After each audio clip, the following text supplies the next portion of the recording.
Sarap mamasyal pag ganito yung mapapasyalan mo punong-puno ng sariwang hangin dahil maraming mga halaman at punong kahoy. Napakagandang pagmasdan at nakakaaliw pabalik-balik, lalo na pag malapit lang sa lahat ng mga pwede mong puntahan, lalo na yung mga restaurants, mga mall, and mga stores, sambat-saring stores. Nakakaliw tingnan, nakakaliw mamasyal sa ganitong klase ng environment. Napakalinis. Yung dati nakita mo siya na tuyong-tuyo, ngayon nanunumbalik na yung kanilang mga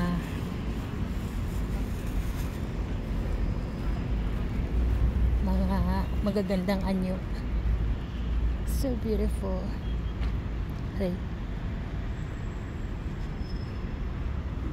Kahit mag-jogging ka dito paikot-ikot pwede. Tapos safe pa yung daanan, safe sa paa, malambot.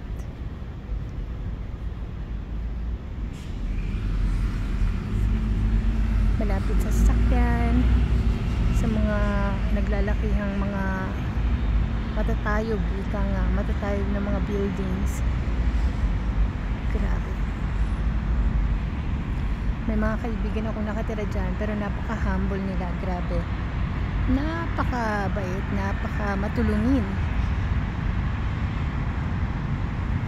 Mayayaman sila, pero napaka-expensive tumira sa ganyan. It's like first class tower here in Korea. Napaka-babait.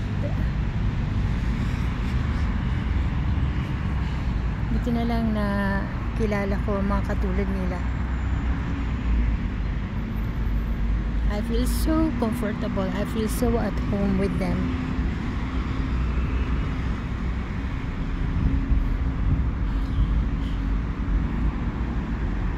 Not all of them are Koreans. Some are foreigners. Kasama ko sa grupo ko, syempre.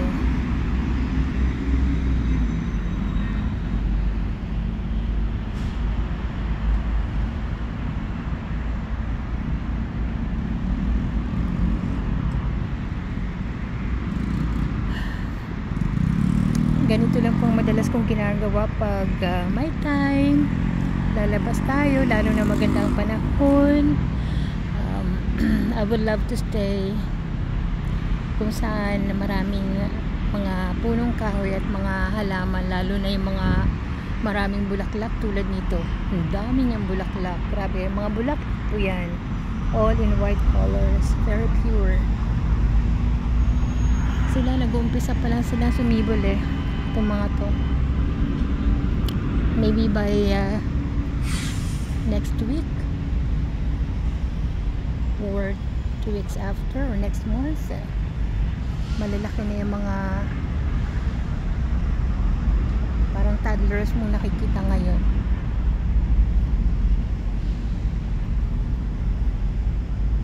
This is my habit whenever it's spring season.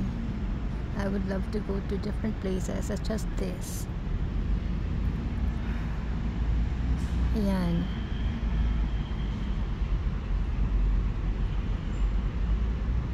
Beautiful, isn't it?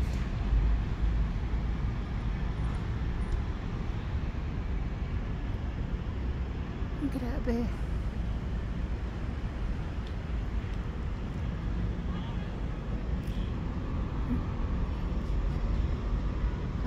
Ang successful nila, they're all blessed. Marunong kasi silang tumanaw ng utang na loob Yung mga bansang tumulong sa kanila noon ng giyera nila, ngayon sila na ang tumutulong. Kasama na tayo ang Pilipinas na tinutulungan ng bansang ito, South Korea. Maraming mababait, mga tahimik lang, mga humble, napaka-humble.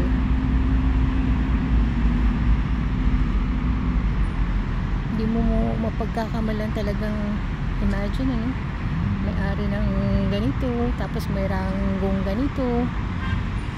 So nice to meet them. So nice to be within their cycle. Thank God, somehow. Grateful always, especially for having this park. Very beautiful. Thank you for giving us this gift, and for your great effort to have this park for us. Living in here.